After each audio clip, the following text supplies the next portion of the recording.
కొత్తగా ఏర్పాటైన దక్షిణ కోస్తా రైల్వే జోన్ జూన్ 1 నుంచి ఉనికిలోకి వస్తుంది. దీంతో విశాఖపట్నం కేంద్రంగా రైల్వే జోన్ ఏర్పాటు కావాలన్న ఉత్తరాంధ్ర ప్రజల 4 దశాబ్దాల కల నెరవేరింది.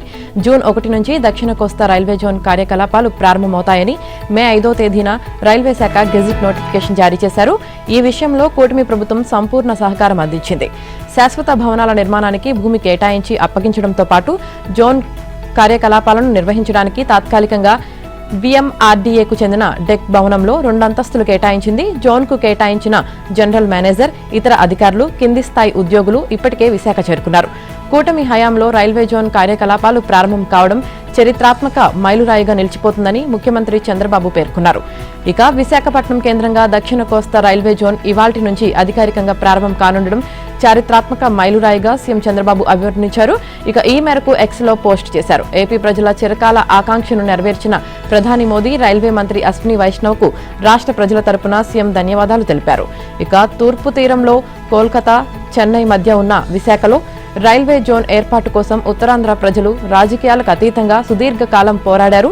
రాష్ట్ర విభజన సమయంలో విశాఖ కేంద్రంలో ప్రత్యేక రైల్వే జోన్ ఏర్పాటు చేస్తామని కేంద్రంలోని అప్పటి యూపీఏ ప్రభుత్వం హామీ ఇచ్చింది. రాష్ట్రంలో అధికారంలోకి వచ్చిన వైసీపీ ప్రభుత్వం ఇందుకు భూములు కేటాయించలేదు. దీంతో జోన్ ఏర్పాటు ఒక్క అడుగు కూడా ముందుకు పడలేదు.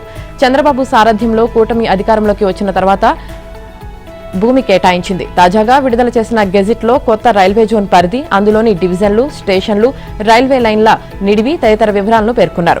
గెజిట్ విడుదల నేపథ్యంలో జీఎం, ఇతర సిబ్బంది విశాఖ వచ్చి కార్యాలయం నుంచి విధుల నిర్వహణకు ఏర్పాట్లు చేసుకున్నారు.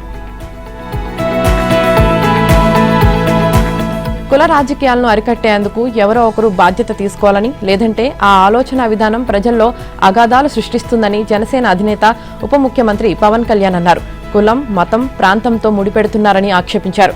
కులాల కుట్రలకు దూరంగా ఉందామని పిలుపునిచ్చారు. మంగళగిరిలోని పార్టీ ప్రధాన కార్యాలయంలో పార్టీ ముఖ్య నేతలతో ఆయన సమావేశమయ్యారు. కొందరు వ్యక్తుల తప్పులను వారి వ్యక్తిగత చర్యలుగా కాకుండా వారికి చెందిన కులం, మతం లేదా వర్గాలతో ముడిపెట్టి సామాజిక విభేదాలను రెచ్చగొట్టే ప్రయత్నాలు జరుగుతున్నాయని, ఇది సమాజంలో విద్వేషాలకు కారణమవుతుందని పవన్ అభిప్రాయపడ్డారు. వ్యక్తిగత తప్పులను వ్యక్తిగత స్థాయిలోనే ప్రశ్నించాలి తప్ప వాటిలోకి సామాజిక వర్గాలను లాగకూడదనే స్పష్టమైన విధానాన్ని జనసేన అవలంబిస్తుందని పవన్ చెప్పారు. జనసేన పార్టీలో అంతర్గతంగా సామాజిక సామరస్యం, బాధ్యతాయుత రాజకీయాలు, రాజ్యాంగ విలువల పరిరక్షణ కోసం సేనాగలం పేరుతో ప్రత్యేక కమిటీ ఏర్పాటు చేస్తున్నట్లు పవన్ ప్రకటించారు. ఈ కమిటీలో అన్ని సామాజిక వర్గాలకు చెందిన సభ్యులుంటారని చెప్పారు. సామాజిక సామరస్యం, బాధ్యతాయుత రాజకీయాలు, రాజ్యాంగ విలువల పరిరక్షణ, ముఖ్యంగా జెన్జీ యువత ఆశయాలకు అనుగుణంగా గలం వినిపించడమే కమిటీ ప్రధాన లక్ష్యమని చెప్పారు. ఇక కుల ప్రస్తావన లేని రాజకీయం లేదని, కులం చాటున అన్యాయం జరుగుతుందని పవన్ తెలిపారు. రాష్ట్రంలో మెజార్టీ యువత జనసేన వైపు ఉన్నారని, వారంతా మంచి పరిపాలన, అభివృద్ధి కోరుకుంటున్నారని, కులాల కుంపటిలో నుంచి యువతను దూరంగా ఉంచే బాధ్యతను జనసేన తీసుకుంటుందని పవన్ చెప్పారు. కుళ్ళు, కుట్రలు, కుతంత్రాలు లేని రాజకీయాలను నేటి తరం కోరుకుంటుందని, దీనికి తొలి అడుగుగా జనసేన అభ్యుదయ భావాలతో ముందుకు వెళ్లాలని పవన్ పిలుపునిచ్చారు. పాతబడి, బూజుపట్టిన విధానాలను తిలోదకాలివ్వాలని పవన్ వివరించారు. నంద్యాలలో వైఎస్ రాజశేఖర రెడ్డి విగ్రహాన్ని పట్టపగలే ధ్వంసం చేసిన ఘటన కలకలం రేపింది. ఆదివారం ఉదయం 6:29 సమయంలో స్థానిక శ్రీనివాస నగర్లోని వైఎస్ఆర్ విగ్రహంపై వైసీపీ కార్యకర్త జంబులయ్య రాయితో దాడి చేశారు. విగ్రహాన్ని పగలగొట్టి తలను వెంట తీసుకువెళ్లడానికి ప్రయత్నించారు. స్థానికుల సమాచారంతో పోలీసులు ఘటనా స్థలానికి చేరుకొని నిందితుడిని అదుపులోకి తీసుకున్నారు. పలు కోణాల్లో కేసును దర్యాప్తు చేస్తున్నారు. ఈ ఘటనపై సామాజిక మాధ్యమాల్లో దుష్ప్రచారం చేసినా, శాంతి భద్రతలకు విఘాతం కలిగించినా కఠిన చర్యలు తీసుకుంటామని హెచ్చరించారు. కాగా జంబులయ్య కుటుంబం 2018 నుంచి వైసీపీలోనే ఉంది. మాజీ ఎమ్మెల్యే శిల్పా రవికిషోర్ రెడ్డి, వైసీపీ నేత పున్నా శేషయ్యకు జంబులయ్య ప్రధాన అనుచరుడు. సుదీర్ఘకాలం పాటు పార్టీలో క్రియాశీలకంగా పనిచేశాడు. 2022లో వైసీపీ నేతల సిఫారసుతో తన భార్య బాలమ్మకు సిఆర్పీ కమ్యూనిటీ రిసోర్స్ పర్సన్ గా ఉద్యోగం ఇప్పించుకున్నారు. 2021లో తన తండ్రి చనిపోవడంతో తనకు ఏదైనా ఉద్యోగం ఇప్పించాలని గత వైసీపీ ప్రభుత్వంలో నేతల చుట్టూ తిరిగినా ఫలితం దక్కలేదు. కాగా వైఎస్ఆర్ విగ్రహాన్ని ధ్వంసం చేసింది తమ పార్టీ కార్యకర్తేనని తెలిసినా రాజకీయంగా లబ్ధి పొందాలన్న ఉద్దేశంతో వైసీపీ నంద్యాల జిల్లా అధ్యక్షుడు కాటసాని రాంభూపాల్ రెడ్డి, మాజీ ఎమ్మెల్యే శిల్పా రవిచంద్ర కిషోర్ రెడ్డి, ఎమ్మెల్సీ ఇసాక్ బాషా, ఇతర పార్టీ నాయకులు పట్నంలో నిరసనలకు దిగారు. సీసీ ఫుటేజీలతో వైసీపీ డ్రామా బట్టబయలైన కూటమిపై బురద జల్లడం విమర్శలకు తావిస్తోంది. మాజీ CM Jagan PA K Nageshwar Reddy alias KNR లీలలు అన్ని ఇన్ని కావు.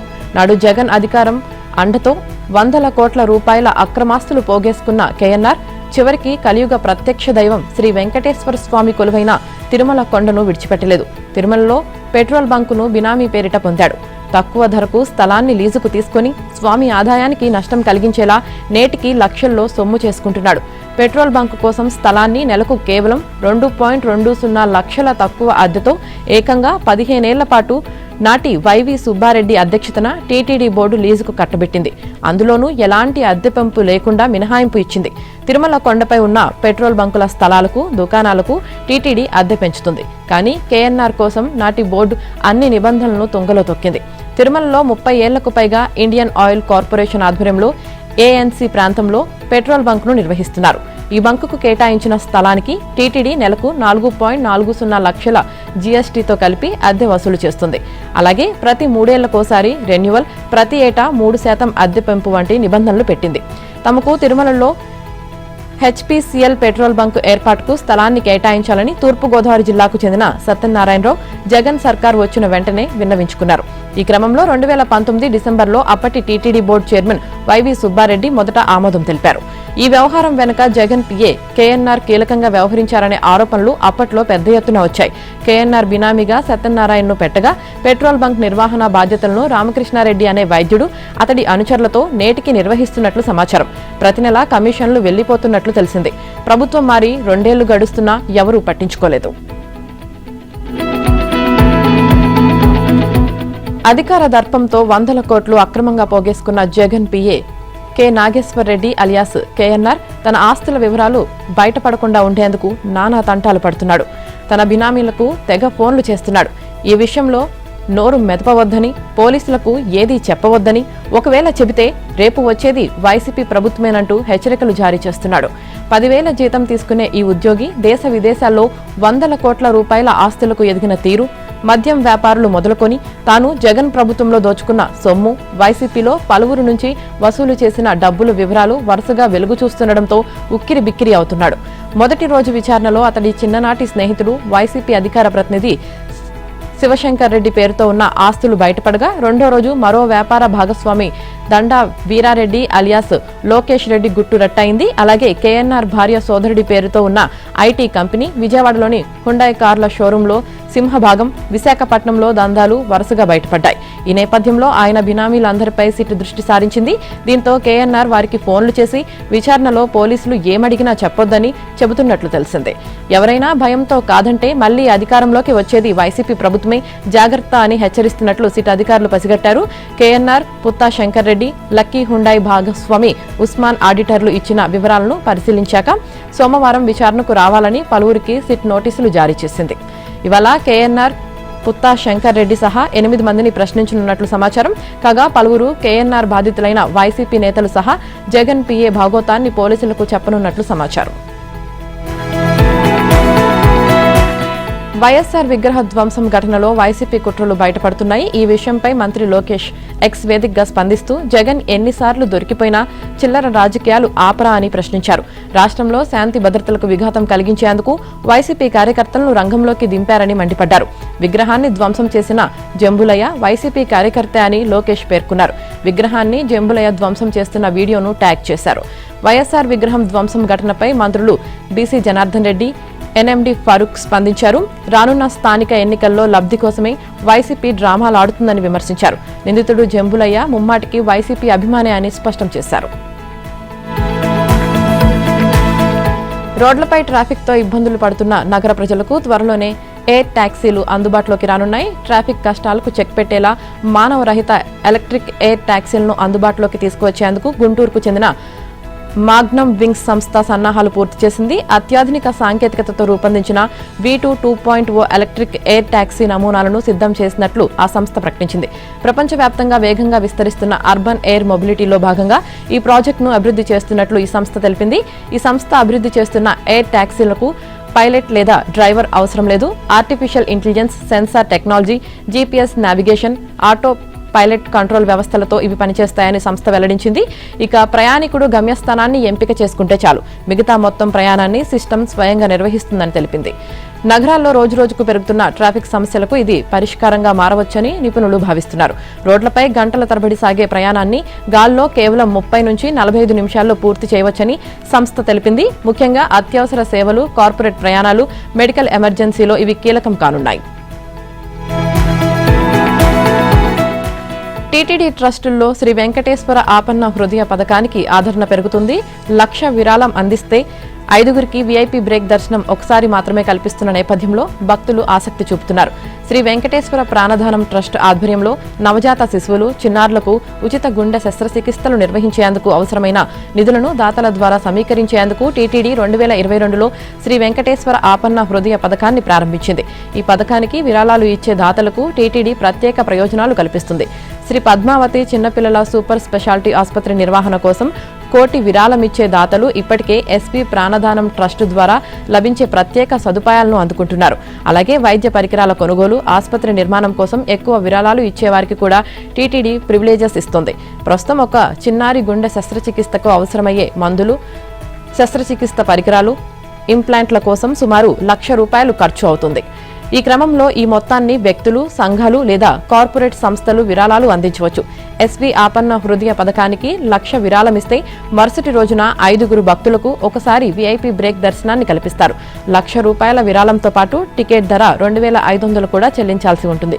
ప్రస్తుతం ఆన్లైన్లో విడుదల చేస్తున్న టికెట్ల నిమిషాలు వ్యవధిలో బుక్ అవుతున్న క్రమంలో చాలా మంది భక్తులు దృష్టి ఈ ట్రస్ట్పై పడింది. పైగా చిన్నపిల్లల చికిత్స కోసం కావడంతో భక్తులు ఈ ట్రస్టుకు విరాళాలు ఇచ్చేందుకు ఆసక్తి చూపుతున్నారు. దీనికి సంబంధించిన ఓ సమాచారం ప్రస్తుతం సోషల్ మీడియాలోనూ చక్కర్లు కొడుతోంది. ఏపీలో రుతుపవన ముందస్తు వర్షాలకు అనువైన వాతావరణం నెలకొంది. దీనికి తోడు దక్షిణ ఒడిశాకు ఆనుకొని బంగాళాఖాతంలో ఉపరితల ఆవర్తనం ఆవరించింది. విదర్భ నుంచి ఛత్తీస్గఢ్, ఒడిశా, ఉత్తరాంధ్ర మీదుగా తూర్పు మధ్య బంగాళాఖాతం వరకు విస్తరించిన ఉపరితల ద్రోణి ప్రభావంతో వాతావరణ అనిశ్చితి నెలకొంది. దీంతో కోస్తా, రాయలసీమల్లో పలుచోట్ల ఉరుములు, పిడుగులు, గంటకు 40 నుంచి 50 కిలోమీటర్ల వేగంతో బలమైన గాలులతో వర్షాలు కురిశాయి. వర్షం కురవని ప్రాంతాల్లో పగటి ఉష్ణోగ్రతలు సాధారణం కంటే 3 నుంచి 5 డిగ్రీలు ఎక్కువగా నమోదయ్యాయి. పల్నాడు జిల్లా అచ్చంపేటలో 44.3 డిగ్రీల గరిష్ట ఉష్ణోగ్రత నమోదైంది. నెల్లూరు జిల్లా సంగం మండలంలోని పలు గ్రామాల్లో ఆదివారం వడగండ్ల వాన బీభత్సం సృష్టించింది. ఉదయం నుంచి సాయంత్రం వరకు భానుడి బగబగలు, ఉక్కపోతతో ప్రజలు అల్లాడిపోయారు. సాయంత్రం ఒక్కసారిగా ఆకాశంలో మేఘాలు కమ్ముకొని ఉరుములు, మెరుపులతో మర్రిపాడు, జంగాల కండ్రిక గ్రామాల్లో వడగండ్ల వాన కురిసింది. త్రివేణి సంగమ క్షేత్రం భక్తజన సంద్రమైంది. పుష్కరాల్లో భాగంగా 11వ రోజు భక్తులు భారీ సంఖ్యలో తరలివచ్చారు. తెలంగాణ, ఏపీలతో పాటు మహారాష్ట్ర, మధ్యప్రదేశ్, ఛత్తీస్గఢ్ రాష్ట్రాల నుంచి తండోపతండాలుగా వచ్చి పుష్కర స్నానం ఆచరించి పునీతులయ్యారు. ఆధ్యాత్మికవేత్త, కొల్చారం పీఠాధిపతి శ్రీ మాధవానంద సరస్వతి హాజరై పుష్కర స్నానం ఆచరించి సరస్వతీ నదికి ప్రత్యేక పూజలు నిర్వహించారు. ఈ సందర్భంగా ఆలయంలో వేద పండితులు మహారుద్ర హోమం నిర్వహించారు. జెన్కో సీఎండీ కృష్ణ భాస్కర్ పుష్కర స్నానం అనంతరం ఆలయంలో పూజలు చేశారు. 10వ రోజు వరకు 5,000 నుంచి 30,000 వరకు వచ్చిన భక్తులు ఆదివారం ఒక్కసారిగా 1,00,000కు పెరగడంతో కాళేశ్వరం కలకలలాడింది. కాగా సరస్వతి అంత్య పుష్కరాలు సోమవారంతో ముగియనున్నాయి. ఈ నేపథ్యంలో మంత్రులు దుద్దిల్ల శ్రీధర్ బాబు, పొన్నం ప్రభాకర్ ఆదివారం కాళేశ్వరం చేరుకున్నారు. అధికారులు, వేద పండితులతో సమావేశమై ముగింపు కార్యక్రమాలు ఏర్పాట్లను సమీక్షించారు. కర్ణాటకలోని గుల్బర్గాకు వెళుతూ మధ్యలో శంషాబాద్ ఎయిర్పోర్ట్లోని నోవెటల్ హోటల్లో బస చేసిన ఏఐసీసీ అధ్యక్షుడు మల్లికార్జున ఖర్గేను ముఖ్యమంత్రి రేవంత్ రెడ్డి ఆదివారం మర్యాదపూర్వకంగా కలిశారు. ఆయనతో పాటు డిప్యూటీ సీఎం భట్టి, కాంగ్రెస్ రాష్ట్ర వ్యవహారాల ఇన్ఛార్జ్ మీనాక్షి నటరాజన్, టీపీసీసీ చీఫ్ మహేష్ గౌడ్, సంపత్ కుమార్, ప్రభుత్వ సలహాదారు వేణుగోపాల్ కూడా ఖర్గేను కలిశారు. రాష్ట్రంలో కేంద్ర ఎన్నికల సంఘం ఎస్ఐఆర్ చేపట్టనున్న నేపథ్యంలో పీసీసీ రాజకీయ వ్యవహారాల కమిటీ సమావేశమై తీసుకున్న నిర్ణయాలను ఖర్గేకు మహేష్ గౌడ్ వివరించారు. ఉమ్మడి నల్గొండ జిల్లా పరిధిలోని బూత్ స్థాయి ఏజెంట్లకు బుద్ధవనంలో త్వరలో శిక్షణ కార్యక్రమానికి ముఖ్య అతిథిగా హాజరు కావాలని కోరగా ఖర్గే సానుకూలంగా స్పందించారు. ముఖ్యమంత్రి రేవంత్ రెడ్డి ఇవాళ కొమరంభీం ఆసిఫాబాద్ జిల్లాలో పర్యటించనున్నారు. జిల్లాలో పలు అభివృద్ధి పనులకు శంకుస్థాపనలు, ప్రారంభోత్సవాలు చేయనున్నారు. జిల్లాలో సుమారు 112.14 కోట్ల రూపాయల అభివృద్ధి పనులకు శ్రీకారం చుట్టనున్నారు. కెర్రిమరి మండలం కొటారి పంచాయతీ పరిధిలోని కొత్తగూడలో ఇందిరమ్మ ఇళ్లను ప్రారంభించనున్నారు. కాగజ్ నగర్ ఎక్స్ రోడ్ సమీపంలో ఏర్పాటు చేసిన బహిరంగ సభలో పాల్గొంటారు. ఇక అదే వేదిక నుంచి రాష్ట్రంలో రెండో విడత కింద 2.50 లక్షల ఇందిరమ్మ ఇళ్లను మంజూరు చేయనున్నారు. చింతలమానేపల్లి మండలంలోని కౌటాలలో 56.55 కోట్లతో ఏర్పాటు చేయనున్న 132/33 kV విద్యుత్ సబ్స్టేషన్ నిర్మాణ పనులకు గొడ్లబోరి, కాపువాడ, చింతకుంట, అంకుషాపూర్ ప్రాంతాల్లో నిర్మించే 33/11 kV సబ్స్టేషన్ల పనులకు సీఎం శంకుస్థాపనలు చేయనున్నారు. వీటితో పాటు రెబ్బెన మండలం నాంబాల్లో 6 కోట్లతో ఏర్పాటు చేయబోయే సౌర విద్యుత్ ప్లాంట్కు శంకుస్థాపన చేస్తారు. ఆసిఫాబాద్ మున్సిపాలిటీ పరిధిలో 15 కోట్లతో చేపట్టనున్న 9 అభివృద్ధి పనులు, కాగజ్ నగర్ మున్సిపాలిటీ పరిధిలో 18.70 కోట్లతో చేపట్టనున్న 8 అభివృద్ధి పనులకు కూడా శంకుస్థాపనలు చేయనున్నారు. సభ తర్వాత సీఎం రేవంత్ రెడ్డి మంచిర్యాల ఎమ్మెల్యే ప్రేమ్ సాగర్ రావు నివాసానికి చేరుకొని అక్కడి నుంచి హైదరాబాద్కు బయలుదేరతారు. సభకు 1,00,000 మందిని తరలించేందుకు కాంగ్రెస్ నాయకులు ఏర్పాట్లు చేశారు.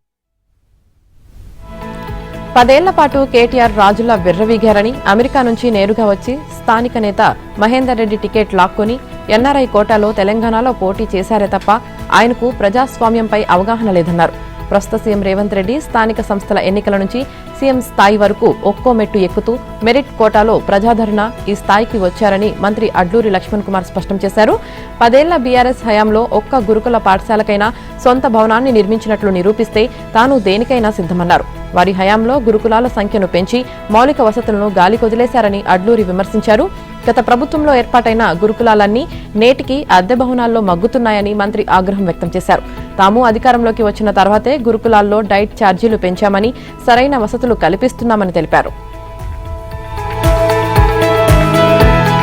ఫ్యూచర్ సిటీలో ప్రతిష్టాత్మకంగా నిర్వహించిన Telangana rising global summit 2025 Davos ప్రపంచ ఆర్థిక సదస్సు 2026లో వివిధ సంస్థలతో రాష్ట్ర ప్రభుత్వం కుదుర్చుకున్న ఒప్పందాలు కార్యరూపంలోకి వస్తున్నాయి. ప్రఖ్యాత విదేశీ సంస్థలు సారఘాడ్, సిఐబిసి హైదరాబాద్కు వస్తున్నాయి. Global innovation centre GIC, global capability సెంటర్ల జీసీసీలను ఏర్పాటు చేసేందుకు వడివడిగా అడుగులు వేస్తున్నాయి. ఇక ఆహార రంగ దిగ్గజం నెస్లే కూడా హైదరాబాద్లో జీసీసీ ఏర్పాటు కోసం సిద్ధమవుతుంది. సీఎం రేవంత్ రెడ్డి ప్రత్యేకంగా దృష్టి పెట్టడం, రాష్ట్ర ప్రభుత్వం ఇస్తున్న ప్రోత్సాహకాలు, రాయితీలతో భారీ స్థాయిలో పెట్టుబడులు సాకారమవుతున్నాయి. ప్రపంచంలోని బ్యాంకింగ్, ఆర్థిక సేవల రంగంలోని ప్రముఖ సంస్థల్లో ఒకటైన CIBC, Canadian Imperial Bank of Commerce జులైలో హైదరాబాద్లో తమ జీసీసీని ప్రారంభించేందుకు సిద్ధమవుతుంది. ఇప్పటికే JP Morgan, Goldman Sachs, Wells Fargo, UBS, Vanguard, HSBC, Barclays, American Express, Deutsche Börse వంటి ప్రపంచ స్థాయి ఆర్థిక సంస్థలు హైదరాబాద్లో తమ కార్యకలాపాలు నిర్వహిస్తున్నాయి. వాటికి సిఐబిసి తోడవుతుండటంతో తెలంగాణలో బ్యాంకింగ్, ఫిన్టెక్ రంగం మరింత బలోపేతం కానుంది. ప్రపంచ స్థాయి ఆర్థిక సంస్థల పెట్టుబడులతో హైదరాబాద్కు విశ్వసనీయత పెరిగి అంతర్జాతీయ వ్యాపార కేంద్రంగా ఎదుగుతుందని పరిశ్రమ వర్గాలు చెబుతున్నాయి. ప్రతిష్టాత్మక ఇందిరమ్మ ఇళ్ల పథకాన్ని ప్రారంభించిన 13 నెలల్లోనే దాదాపు 1,00,000 ఇళ్లు పూర్తి చేశామని, దేశ చరిత్రలోనే ఇది అతిపెద్ద గృహ విప్లవమని మంత్రి పొంగులేటి శ్రీనివాసరెడ్డి తెలిపారు. పేదల ఇంటి నిర్మాణానికి 5 లక్షల ఆర్థిక సాయంతో భారీ ఎత్తున చేపట్టిన ఈ పథకంతో తెలంగాణ దేశానికే మార్గదర్శకంగా నిలుస్తుందన్నారు. ఇది గృహ నిర్మాణ కార్యక్రమమే కాకుండా సీఎం రేవంత్ నాయకత్వంలో మార్చేస్తున్న సామాజిక ఉద్యమంగా మారిందని ఒక ప్రకటనలో తెలిపారు. మొదటి విడతలో రాష్ట్ర వ్యాప్తంగా 4.50 లక్షల ఇళ్లను మంజూరు చేశామని, వీటిలో ఇప్పటి వరకు 1,00,000 ఇళ్ల నిర్మాణం పూర్తయిందని, 1-2 నెలల్లో మరో 2 లక్షల ఇళ్లు పూర్తి కాబోతున్నాయని తెలిపారు.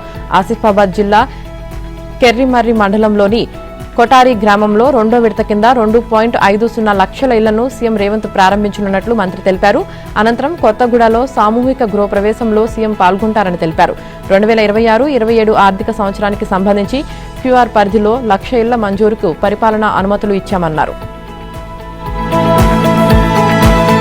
సీఎం రేవంత్ రెడ్డికి దమ్ముంటే గత ఎన్నికల్లో ఇచ్చిన 420 హామీలను అమలు చేస్తేనే వచ్చే ఎన్నికల్లో పోటీ చేస్తానని ప్రకటించాలని బీఆర్ఎస్ వర్కింగ్ ప్రెసిడెంట్ కేటీఆర్ సవాల్ విసిరారు. రైతులకు 24 గంటల ఉచిత విద్యుత్ను పూర్తిగా రద్దు చేసేందుకే ప్రత్యేకంగా రైతు డిస్కం తీసుకువస్తున్నారని మండిపడ్డారు. చెప్పింది చేయకపోవడం, చేసింది చెప్పకపోవడం రేవంత్ నైజం అని విమర్శించారు. బాలంరాయిలోని క్లాసిక్ గార్డెన్లో ఆదివారం జరిగిన సికింద్రాబాద్ కంటోన్మెంట్ బీఆర్ఎస్ సమావేశంలో కేటీఆర్ మాట్లాడారు.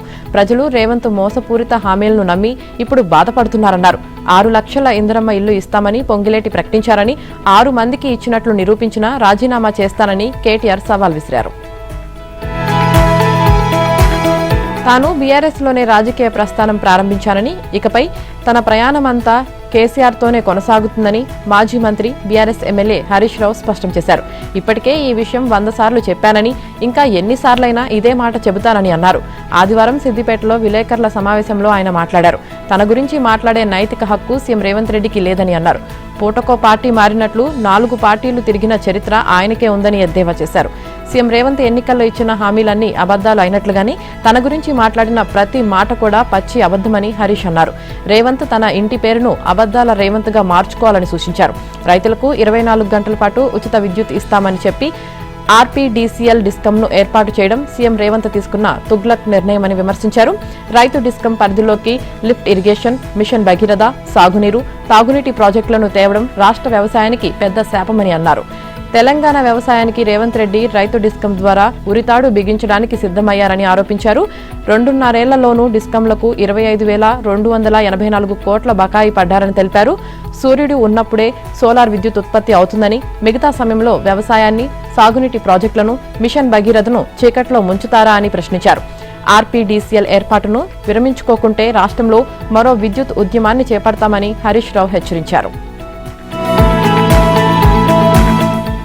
రైతు డిస్కంను ఏర్పాటు చేసి మిగిలిన 2 విద్యుత్ డిస్కంలను ప్రైవేట్ పరం చేసేందుకు సీఎం కుట్ర చేస్తున్నారని, ఈ కారణంగానే 6 నెలలు రహస్యంగా ఉంచి శనివారం ఆ విషయం బహిర్గతం చేశారని తెలంగాణ రక్షణ సేన అధ్యక్షురాలు కల్వకుంట్ల కవిత ఆరోపించారు. 24 గంటల కరెంట్ ఎత్తివేయడం, మోటార్లకు మీటర్లు పెట్టమని, అలా చేస్తే ఎన్నికలకే వెళ్లమని చెబుతున్న రేవంత్ రెడ్డి ఆ 2 డిస్కంలను ప్రైవేట్ పరం చేస్తే ఎన్నికల్లో ఓట్లు అడగమని ప్రెస్ మీట్ పెట్టి ప్రజలకు చెప్పగలరా అని ప్రశ్నించారు. రైతు డిస్కంకు ఎట్టి పరిస్థితుల్లో అనుమతి ఇవ్వొద్దని ఈఆర్సీని కోరామని, జిల్లాల్లో బహిరంగ విచారణలు జరిపి రైతుల అభిప్రాయాలు తీసుకున్న తర్వాతే సరైన నిర్ణయం తీసుకోవాలని కోరామన్నారు. ప్రభుత్వ ప్రతిపాదన మేరకు రైతు డిస్కంకు ఈఆర్సీ అనుమతిస్తే దాన్ని అడ్డుకునేందుకు సుప్రీంకోర్టుకైనా వెళ్తామన్నారు. ఇప్పటికే తెలంగాణ జాగృతి స్వచ్ఛంద సంస్థ ద్వారా తాము కేసు వేశామని కవిత వెల్లడించారు. కాగా బడా వ్యక్తులు చేసే కబ్జాలకు తానిచ్చిన ఫిర్యాదులను హైడ్రా పక్కన పెట్టిందని, పెద్దవాళ్లను కాపాడుతూ పేదలను ఇబ్బంది పెట్టేలా హైడ్రా చర్యలు ఉన్నాయని ఆరోపించారు. ఖమ్మంలో ప్రభుత్వ ఆసుపత్రి వైద్యం కోసం తీసుకొచ్చిన ఓ పసిగుడ్డు చెయ్యి తీసేశారని, ముఖ్యమంత్రి సహా ఖమ్మంలో ఉన్న మంత్రులు ఆ పసిగుడ్డుకు న్యాయం చేయాలని, ఆ చిన్నారి పేరిట 25 లక్షలు డిపాజిట్ చేయాలని డిమాండ్ చేశారు. కుమ్మెర గ్రామంలో కుల వివక్షతో ఓ పసిగుడ్డును చంపేశారని, అదే గ్రామానికి వెళ్తున్న సీఎం రేవంత్ రెడ్డి ఆ కుటుంబాన్ని ఆదుకోవాలని కోరారు. పాలమూరు ప్రాజెక్టులో భాగంగా నిర్మించిన లక్ష్మీదేవిపల్లి రిజర్వాయర్ను దసరాలోగా ప్రారంభించకపోతే ఆ మరుసటి రోజు నుంచే పాదయాత్ర చేస్తానని చెప్పారు. ప్రధాని మోదీ నివాసంలో బీజేపీ కేంద్ర ఎన్నికల కమిటీ సమావేశం జరిగింది. ఆంధ్రప్రదేశ్ సహా 10 రాష్ట్రాల్లోని 24 రాజ్యసభ స్థానాల భర్తీకి సంబంధించి ఆదివారం సాయంత్రం సేవా తీర్థ్లో సుదీర్ఘంగా చర్చించారు. ఈ భేటీలో పార్టీ జాతీయ అధ్యక్షుడు నితిన్ నబీన్, కేంద్ర మంత్రులు అమిత్ షా, జేపీ నడ్డా, రాజ్నాథ్ సింగ్, సీనియర్ నేత కె లక్ష్మణ్ తదితరులు పాల్గొన్నారు. రాష్ట్రాల వారీగా పార్టీ అభ్యర్థుల విజయ అవకాశాలు, రాజకీయ సమీకరణాలపై మోదీ, అమిత్ షా ఆరా తీశారు. మొత్తం 24 స్థానాల్లో 11 సీట్లలో బీజేపీ నేరుగా అభ్యర్థులను నిలబెట్టే అవకాశం ఉందని పార్టీ వర్గాలు తెలిపాయి. ఇక ఎన్డీఏ మిత్రపక్షాల అభ్యర్థులు 6 స్థానాల్లో పోటీ చేయనున్నారు. ఏపీ, గుజరాత్, కర్ణాటకల్లో 4 స్థానాల చొప్పున, మధ్యప్రదేశ్, రాజస్థాన్లో చెరో 3 స్థానాలకు, జార్ఖండ్లో 2, మణిపూర్, మేఘాలయ, అరుణాచల్ ప్రదేశ్, మిజోరాంలో ఒక్కో స్థానానికి ఎన్నికలు జరగనున్నాయి. నామినేషన్లు దాఖలు చేయడానికి జూన్ 8 ఆఖరి గడువు. జూన్ 18న పోలింగ్ జరగనుంది. ఇక కేంద్రంలోని మోదీ ప్రభుత్వం 12 ఏళ్లు పూర్తి చేసుకున్న సందర్భంగా దేశవ్యాప్తంగా చేపట్టనున్న కార్యక్రమాల సన్నాహాలపై సమీక్షించేందుకు బీజేపీ జాతీయ అధ్యక్షుడు నితిన్ నబీన్ ఇవాళ ఢిల్లీలోని పార్టీ కేంద్ర కార్యాలయంలో సీనియర్ నేతలతో కీలక సమావేశం నిర్వహించనున్నట్లు పార్టీ వర్గాలు తెలిపాయి. ఈ భేటీకి జాతీయ ప్రధాన కార్యదర్శులు, పార్టీ రాష్ట్ర అధ్యక్షులు హాజరు కానున్నారు. బీజేపీ కొత్త కార్యవర్గాన్ని నబీన్ జూన్లోనే ప్రకటించాల్సి ఉంది. దేశంలోని అనేక ప్రాంతాల్లో ప్రస్తుతం తీవ్రమైన ఎండలతో పాటు వేడిగాలులు వీస్తున్నాయని, ఇలాంటి సమయంలో ప్రజలు జాగ్రత్తగా ఉండాలని ప్రధాని మోదీ అన్నారు. ఆదివారం మన్ కీ బాత్ 134వ ఎపిసోడ్లో మోదీ ప్రసంగిస్తూ ప్రజలకు పలు సూచనలు చేశారు. తరచూ నీళ్లు తాగుతూ ఉండాలని, ఒకవేళ తప్పనిసరిగా ఎండలోకి వెళ్లాల్సి వస్తే జాగ్రత్తలు పాటించాలని అన్నారు. దేశంలో వివిధ ప్రాంతాలకు చెందిన వంటకాలను, పండ్ల గురించి ప్రధాని ప్రస్తావించారు. మామిడి పండ్ల గురించి ప్రస్తావిస్తూ దేశంలో ఒక్కో ప్రాంతంలో ఒక్కో రకమైన మామిడి పండ్లు ప్రసిద్ధి చెందాయని, రుచి, సువాసనలో వేటికవే సాటి అని అన్నారు. దక్షిణ భారతదేశానికి వెళితే బంగినపల్లి, తోతాపురి, నీలం, మాల్గోవా రకాలుంటాయని, ఇటు ఒడిశా, ఆంధ్రప్రదేశ్ల నుంచి సువర్ణరేఖ ఉన్నాయని చెప్పారు. ఇటీవల నెదర్లాండ్స్ పర్యటనలో తనకు చోళుల కాలం నాటి పురాతన రాగి ఫలకాలను అప్పగించారని తెలిపారు.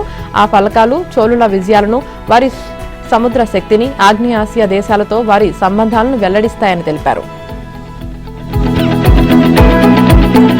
రక్షణ సిబ్బంది చీఫ్ సిడిఎస్ గా జనరల్ ఎన్ఎస్ రాజా సుబ్రమణి ఆదివారం బాధ్యతలు చేపట్టారు. అలాగే నౌకాదళం కొత్త అధిపతిగా అడ్మిరల్ కృష్ణ స్వామినాథన్ బాధ్యతలు స్వీకరించారు. శనివారం పదవి విరమణ చేసిన జనరల్ అనిల్ చౌహాన్ స్థానంలో పాకిస్తాన్, చైనా అంశాల్లో నిపుణుడిగా పేరుగాంచిన జనరల్ సుబ్రమణి నియమితులయ్యారు. ఇక సైనిక సిబ్బంది వైస్ చీఫ్ గా గత ఏడాది జూలై 31న రిటైర్ అయిన ఆయన ఇప్పటి వరకు ఆయన జాతీయ భద్రతా మండలి సచివాలయంలో మిలిటరీ సలహాదారుగా ఉన్నారు. సైన్యం, వాయుసేన, నౌకాదళాలను ఏకీకృత కమాండ్ కిందకు తీసుకురావడం, త్రివిధ దళాల మధ్య మరింత సమన్వయ సాధన కొత్త సిడిఎస్ గా ఆయన ముందున్న ప్రధాన లక్ష్యం. ఇంకోవైపు పదవి విరమణ చేసిన అడ్మిరల్ దినేష్ కుమార్ త్రిపాఠి స్థానంలో నూతన నౌకాబలం చీఫ్ గా అడ్మిరల్ కృష్ణ స్వామినాథన్ ఆదివారం బాధ్యతలు స్వీకరించారు. ఈ పదవి చేపట్టడానికి ముందు ఆయన పశ్చిమ naval command flag officer, commanding in chief గా విధులు నిర్వర్తించారు. విద్యా వ్యవస్థలో లోపాలను ప్రశ్నించిన విద్యార్థులను పాకిస్తానీలు, విదేశీ ఏజెంట్లు అని ప్రభుత్వం ముద్ర వేస్తుందని కాంగ్రెస్ నేత రాహుల్ గాంధీ ఆగ్రహం వ్యక్తం చేశారు. ఓఎస్ఎం లోపాలను ఎత్తిచూపిన వేదాంత్ సహా పలువురు 12వ తరగతి విద్యార్థులతో ఆదివారం ఆయన సమావేశమయ్యారు.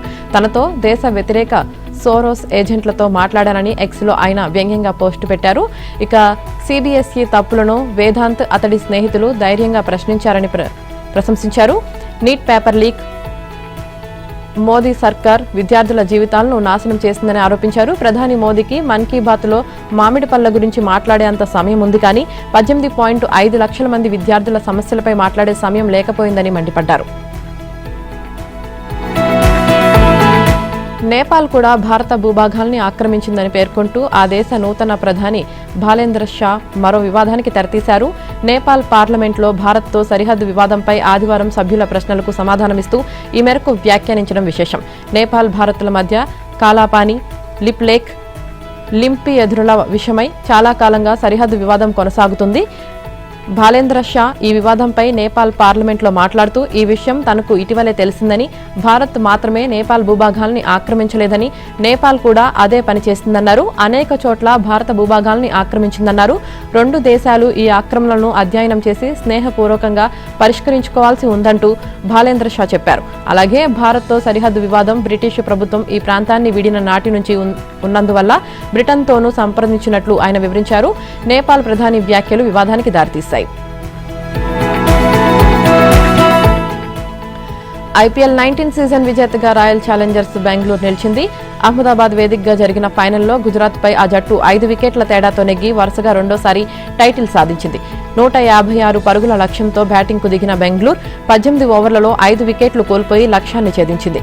ఆ జట్టులో విరాట్ కోహ్లీ 42 బాల్స్కు 75 పరుగులతో చెలరేగాడు. వెంకటేష్ అయ్యర్ 32, టీమ్ డేవిడ్ 24 రన్స్తో రాణించారు. ఇక రజత్ పాటీదార్ 15, జతీష్ శర్మ 11 పరుగులు చేశారు. ఇక గుజరాత్ బౌలర్లలో రషీద్ ఖాన్ 2, సిరాజ్, రబాడా, అర్షద్ ఖాన్ ఒక్కో వికెట్ పడగొట్టారు. ఇక టాస్ ఓడి బ్యాటింగ్కు దిగిన గుజరాత్ నిర్ణీత 20 ఓవర్లలో 8 వికెట్ల నష్టానికి 155 పరుగులు చేసింది. వాషింగ్టన్ సుందర్ అర్ధశతకంతో జట్టును ఆదుకున్నాడు. మిగతా బ్యాటర్లు చెప్పుకోదగ్గ స్కోర్లు చేయలేదు. ఓపెనర్లు సాయి సుదర్శన్ 12, శుభమన్ గిల్ 10 పరుగులతో విఫలమయ్యారు. వన్ డౌన్లో వచ్చిన నిశాంత్ సింధు 20 పరుగులు చేసి వెనుదిరిగాడు. జోస్ క్రీజులో ఎక్కువసేపు నిలవలేకపోయాడు. ఇక అర్షద్ ఖాన్ 15 రన్స్ చేశాడు. ఆర్సీబీ బౌలర్లలో రసీఫ్ సలాం 3, జోష్ 2, భువనేశ్వర్ కుమార్ 2, కృణాల్ పాండ్యా ఒక్కో వికెట్ పడగొట్టారు.